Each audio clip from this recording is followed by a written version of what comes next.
ठाकरेंकडून मतदारसंघाचा आढावा घेण्यात आला। मनसेच्या बैठकीत पहिल्या सत्रात मुंबई, ठाणे आणि पुणे या विभागांचा आढावा घेण्यात आलेला आहे। या बैठकीमध्ये मुंबईतील 36, ठाणे पालघर मधील 24, पुणे शहर मधील 11 आणि पुणे ग्रामीण मधील 8 मतदारसंघांचा आढावा घेण्यात आलेला आहे।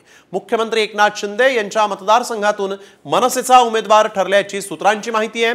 आजच्या बैठकीत 5 पाखाडी मतदारसंघातून मनसे नेते अभिजित पानसे यांचं नाव पुढे करण्यात आलं। मनसे अध्यक्ष राज ठाकरे स्वतः यावेळेस प्रत्येक मतदारसंघाचा आढावा घेत आहेत।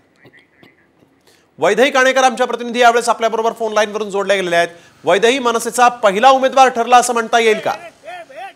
नाही, याच्या अगोदर जे आहे ते मनसेनं आधीच 8 उमेदवार जे आहेत ते घोषित केलेले आहेत। अधिकृत घोषणा जी आहे ती मनसेतर्फे करण्यात आलेली आहे। मात्र आजच्या बैठकीमध्ये राज ठाकरे जे आहे ते निरीक्षकांकडून अहवाल जो त्यांनी बनवलेला आहे त्याच्यावर आपलं लक्ष केंद्रित करत आहे। कारण राज ठाकरे यांच्या समोर जे आहे ते प्रत्येक मतदारसंघातील 4 ते 5 उमेदवारांची नावं ती आहेत ती पुढे आलेली आहे। याचाच अर्थ असं की ठाण्यातील 5 पाखाडी मतदारसंघ म्हणजे जो मुख्यमंत्री एकनाथ शिंदे यांचा मतदारसंघ आहे त्यातून काही नावं चर्चेत आहेत आणि त्यातील महत्त्वाचं नाव म्हणजे अभिजित पानसे यांचं आहे। आणि अभिजित पानसे हे काही दिवसांपूर्वी शिक्षक मतदारसंघातून निवडणूक लढवणार होते, मात्र त्यांना ऐन टायमाला जे आहे ते त्यांचा अर्ज मागे घेण्यासाठी सांगण्यात आलं होतं आणि आता अखेर अभिजित पानसे यांचं नाव जे आहे ते 5 पाखाडी मतदारसंघातून विशेष चर्चेत आहे। तसं नाव राज ठाकरे यांच्याकडे देण्यात आलं असल्याची माहिती देखील सूत्रांकडून मिळत आहे।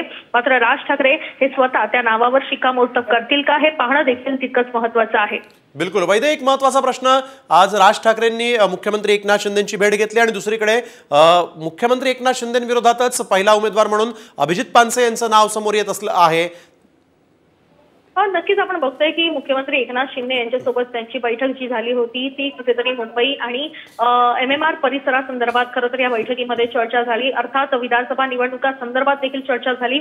महायुतीकडून अजूनही राज ठाकरे हे महायुतीचे भाग आहेत असं वारंवार सांगण्यात येतं, मात्र राज ठाकरे यांनी 225 जागांवर निवडणूक लढवणार असल्याची घोषणा केली होती। मात्र त्यानंतर राज ठाकरे यांचं मन वळवण्याचा प्रयत्न महायुतीकडून केला जातोय का, हा देखील या बैठकीच्या मागे एक महत्त्वपूर्ण कारण असू शकतं। दुसरी गोष्ट म्हणजे एकूण दादर माही मतदारसंघ जो शिवसेना शिंदे गटाचा आहे आणि त्यामुळे आता नेमकं कशा पद्धतीने राज ठाकरे हे महायुतीला सपोर्टिव्ह ठरतात की राज ठाकरे हे महायुती आणि महाविकास आघाडीच्या विरोधातच भूमिका घेतात हे पाहणं देखील तितकंच महत्त्वाचं आहे। धन्यवाद वैदेही, आपण दिलेल्या सविस्तर माहितीसाठी।